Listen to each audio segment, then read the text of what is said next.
कुछ वक्त हमें रुकना होगा और उसके बाद प्रधानमंत्री नरेंद्र मोदी जो है वो संबोधित करेंगे, इसकी शुरुआत करेंगे। अरुण हमारे साथ बने हुए हैं, लेकिन 3 और चेहरे आपसे मैं जल्दी से रूबरू करवा देती हूँ। संगीत रागी साहब हमारे साथ जुड़े हुए हैं, सैयद जवाद हमारे साथ है और मोहम्मद फैज़ हमारे साथ जुड़े हुए हैं। उन सब से हम बातचीत करेंगे, लेकिन पहले अरुण, इस वक्त की सबसे बड़ी खबर क्या है? क्योंकि जानकारी ये दी जा रही है कि सबसे पहले प्रधानमंत्री आएंगे और उसके बाद इस पर बहस जो है वो शुरू होगी 10 घंटे। देखिए, आज तो रात काली होनी है पत्रकारों की, 11-12 भी बज सकते हैं, क्योंकि जब राजनीतिक दलों के लोग बोलना शुरू करते हैं तो समय सीमा में कम ही लोग बोलते हैं, अपनी समय से ज्यादा 10-5 मिनट लेते हैं लोग। बहरहाल प्रधानमंत्री नरेंद्र मोदी को डिबेट की शुरुआत करनी है। 150 साल जो हुए हैं वंदे मातरम के।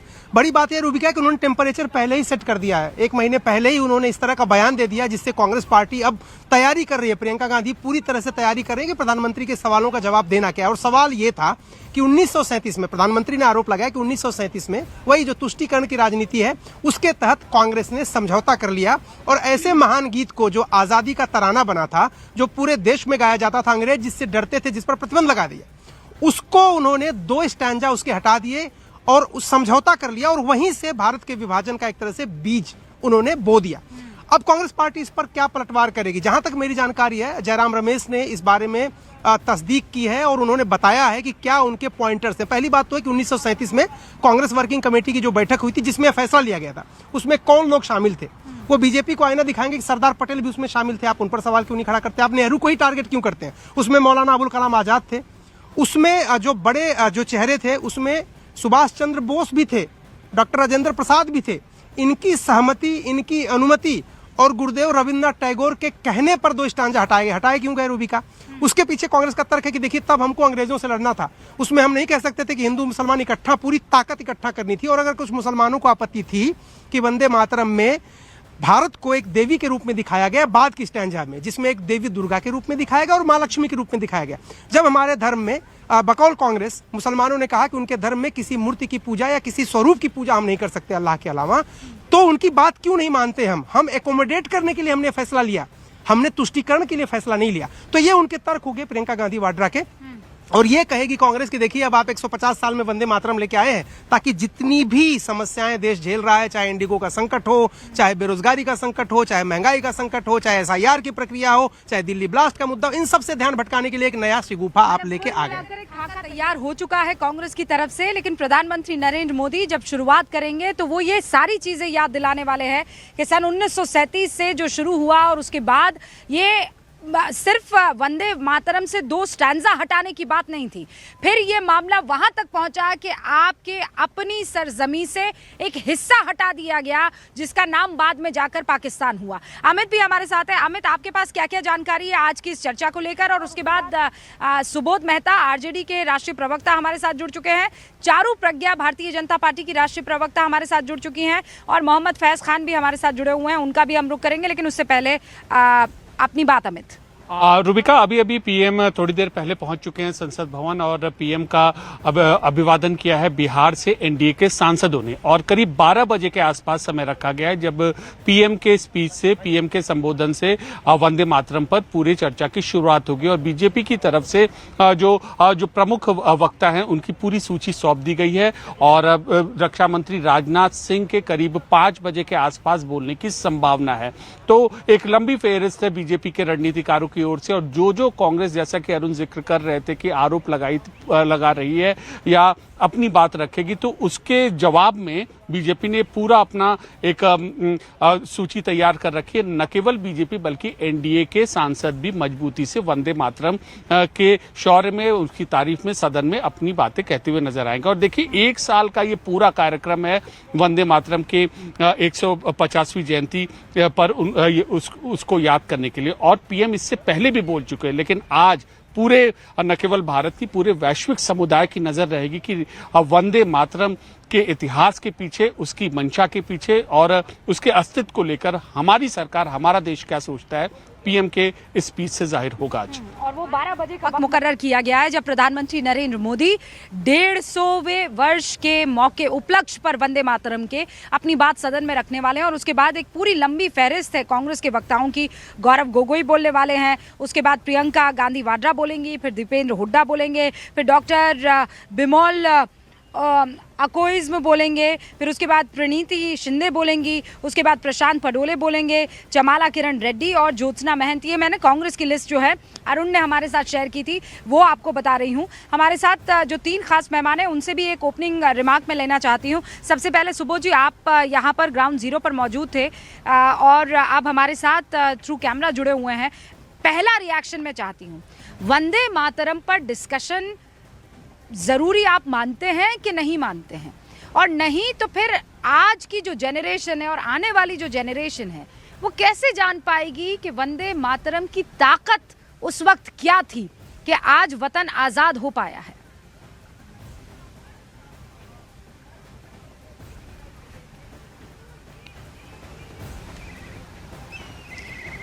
सुबोध जी, डिवाइस अनम्यूट कर लीजिए, आपकी आवाज़ नहीं आ रही है। देखिए रुका जी, आपने बड़ा ऐसा सवाल पूछा कि ये सवाल तार्किक भी है।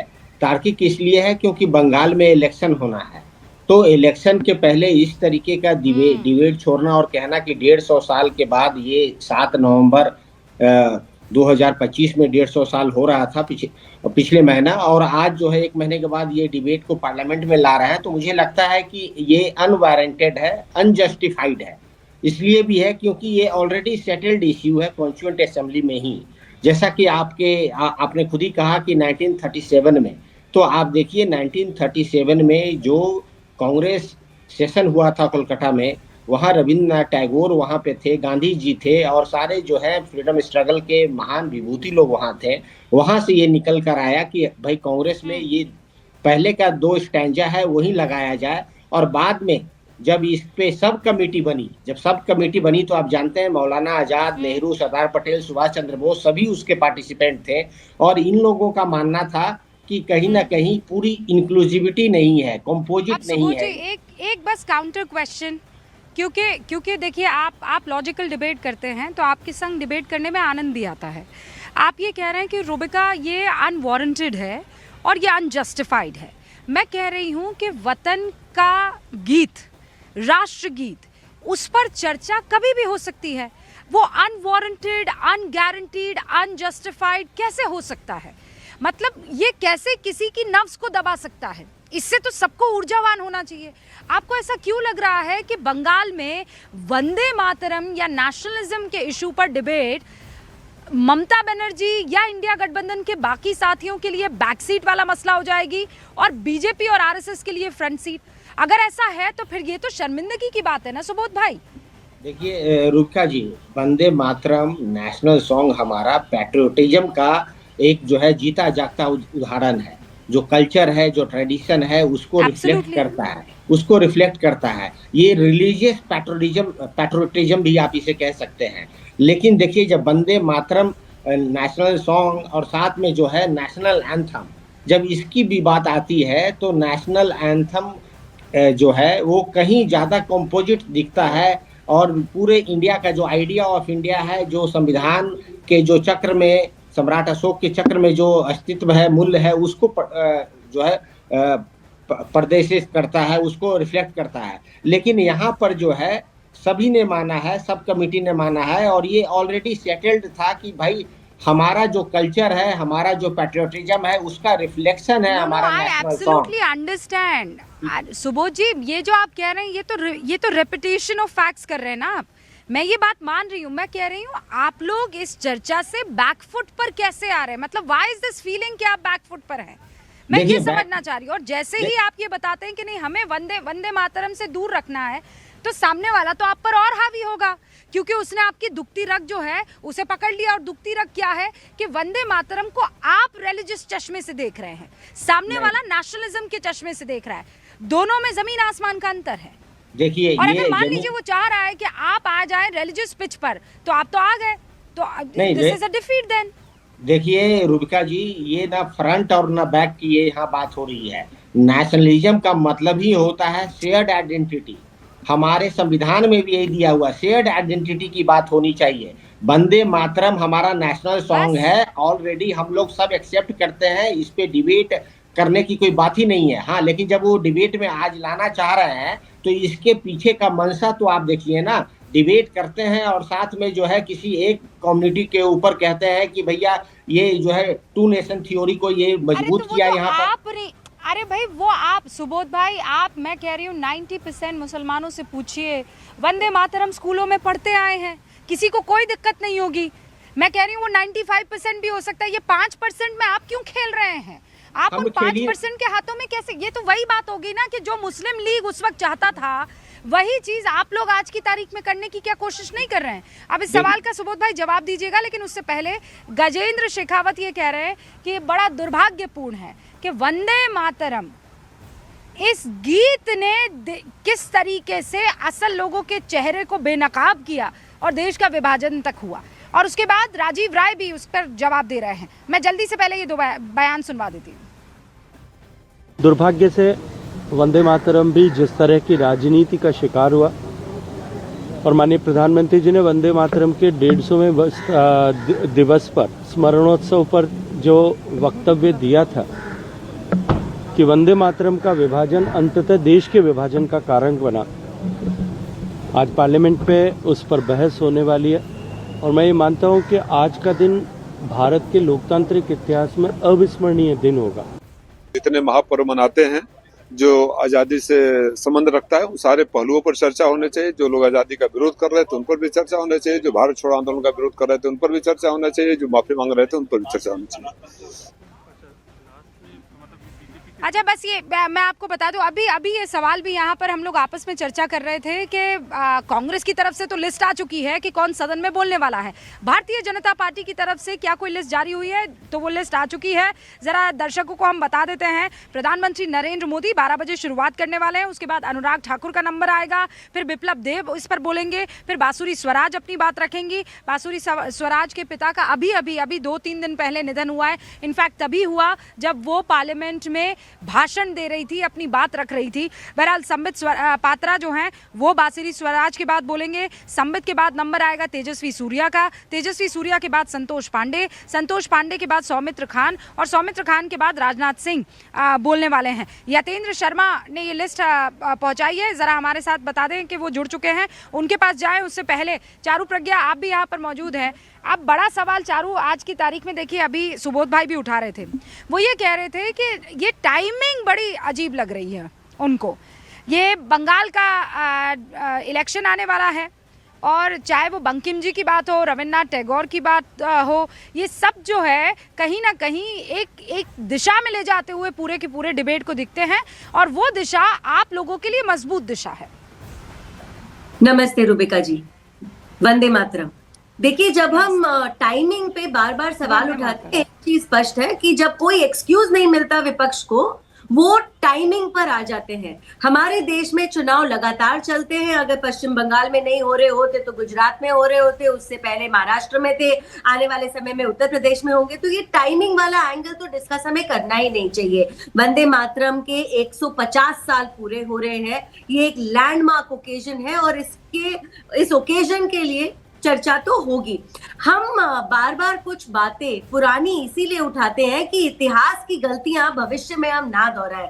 तुष्टीकरण की जो राजनीति है उसका खामियाजा हमारे देश ने बहुत लंबे समय से भरा है, और आने वाले समय में इस टाइप की राजनीति पे पूर्ण विराम लगाना जरूरी है। इसीलिए आज की जनता को, आज के बच्चों को वंदे मातरम का इतिहास पता होना चाहिए। बहुत सारे नेता हैं, अभी आरजेडी के एक प्रवक्ता आपके शो पर कुछ बोल रहे थे, आपको टेक्निकलिटीज बता रहे थे, लेकिन मैं 2-3 बातें जल्दी बताना चाहती हूँ। बहुत सारे नेता हैं आज देश में जो वंदे मातरम के खिलाफ खड़े रहते हैं। कांग्रेस के इंसिडेंट्स ऐसे हुए हैं, चाहे मेरठ में काउंसलर्स की मीटिंग थी जहां पर उन्होंने वंदे मातरम गाने से मना कर दिया। हिमाचल प्रदेश में सरकार बनने के बाद कांग्रेस के नेताओं ने वंदे मातरम गाने से मना कर दिया। एक बार शशि थरूर ने हिमसेल्फ इन अ चर्च जाकर ये कहा कि वंदे मातरम आपको गाने की कोई जरूरत नहीं है, आप नहीं बोलना चाहें, आप बिल्कुल मत बोलिए। वंदे मातरम को आज पर धर्म उन्हीं से शशि थोड़ा- थरूर को आप खाने पर भी तो बुलाते हैं। पुतिन साहब जब आते हैं एलओपी को भूल जाते हैं चारू जी। नहीं, देखिए वो पार्लियामेंट्री एक्सटर्नल अफेयर्स कमेटी के चेयरपर्सन है और ये एंटायरली डिफरेंट डिबेट है। लेकिन मैं धर्म पर आना चाहती हूँ और ये महत्वपूर्ण है। तुष्टीकरण धर्म के नाम पर होता है, लेकिन वंदे मातरम का धर्म से कोई लेना देना नहीं था। हमारे देश में आजादी का जो पहला नारा था वो वंदे मातरम था, और वंदे मातरम मिलकर हिंदू, मुसलमान, सिख, ईसाई सब कहा करते थे। अच्छा, आप एक बात समझिए, रहीमतुल्ला सयानी जी अध्यक्ष थे कांग्रेस के जब पहली बार वंदे मातरम कांग्रेस की मीटिंग में गाया गया कोलकाता में। उस समय कलकत्ता कहा जाता था। कलकत्ता की कांग्रेस की मीटिंग में जब वंदे मातरम गाया गया, एक मुसलमान अध्यक्ष थे। आने वाले समय में मौलाना आजाद कांग्रेस के अध्यक्ष बने, कभी भी कोई भी ऑब्जेक्शन नहीं रेज किया गया। क्या ये मुसलमान नहीं थे? क्या ये देशभक्त नहीं थे? क्या इनके काम में या डिवोशन में या आजादी की लड़ाई में कम योगदान थे? ऐसा नहीं है। जब वंदे मातरम के अब इस सवाल का जवाब कांग्रेस को ही देना होगा, लेकिन चूंकि अरुण यहाँ पर मौजूद है, वो कांग्रेस के तमाम नेताओं से बातचीत करते रहते हैं और उनको पता है कि खाका भी किस तरीके से तैयार किया गया है। ये सवाल तो हवा में बड़े दिनों से उठ ही रहे हैं। अरुण जवाब दें उससे पहले, यतेंद्र, लिस्ट आपकी तरफ से भी भेजी गई है जो आज के वक्ता होने वाले हैं। मसला क्या यही रहने वाला है कि कांग्रेस ने कैसे वंदे मातरम को मुस्लिम अपीसमेंट के लिए इस्तेमाल किया? लोकसभा स्पीकर ओम बिरला ने 2 दिसंबर को बैठक बुलाई थी, ऑल पार्टी मीटिंग, जिसमें ये तय किया गया था कि सोमवार को यानी कि आज वंदे मातरम पर चर्चा लोकसभा में की जाएगी और करीब 10 घंटे की चर्चा होगी। दोपहर 12 बजे यानी कि अब से कुछ देर के बाद प्रधानमंत्री नरेंद्र मोदी इसकी घोषणा करेंगे। और जो आप बात करें अपीसमेंट की, तो सब बड़ा इसमें दिलचस्प पहलू है कि 1896 में भारतीय राष्ट्रीय कांग्रेस का जो अधिवेशन था उसमें पहली बार सार्वजनिक तौर पर वंदे मातरम रविन्द्रनाथ टैगोर ने मंच पर, कांग्रेस के मंच पर ये वंदे मातरम गाया था। हालांकि 1882 में सार्वजनिक तौर पर उन्होंने अपनी पत्रिका में इसको जगह दी थी, लेकिन कांग्रेस का वो पहला मंच था जहां पर ये पहली बार सार्वजनिक तौर पर गाया गया। और अब उसी पर अब कांग्रेस को घेरने का काम बीजेपी के स्पीकर करेंगे और बीजेपी की तरफ से प्रधानमंत्री नरेंद्र मोदी तो शुरुआत करेंगे। उसके अलावा अनुराग ठाकुर हैं, विप्लव देव हैं, संतोष पांडे, सौमित्रा खान, राजनाथ सिंह, संबित पात्रा, बांसुरी स्वराज, तेजस्वी सूर्या, ये वो नाम हैं जो वंदे मातरम पर जो सच है, यानी कि वंदे मातरम के, क्योंकि 150 साल तो पूरे हो रहे हैं, लेकिन किस तरह से इसको दबाने का काम किया और इसके नाम पर जो एक कांग्रेस, जो मुस्लिम अपीसमेंट जो देखने को मिला, वो उसकी सच्चाई क्या है, किस तरह से उसको आगे किया गया, ये आज लोकसभा में सामने आएगा। जी ओके।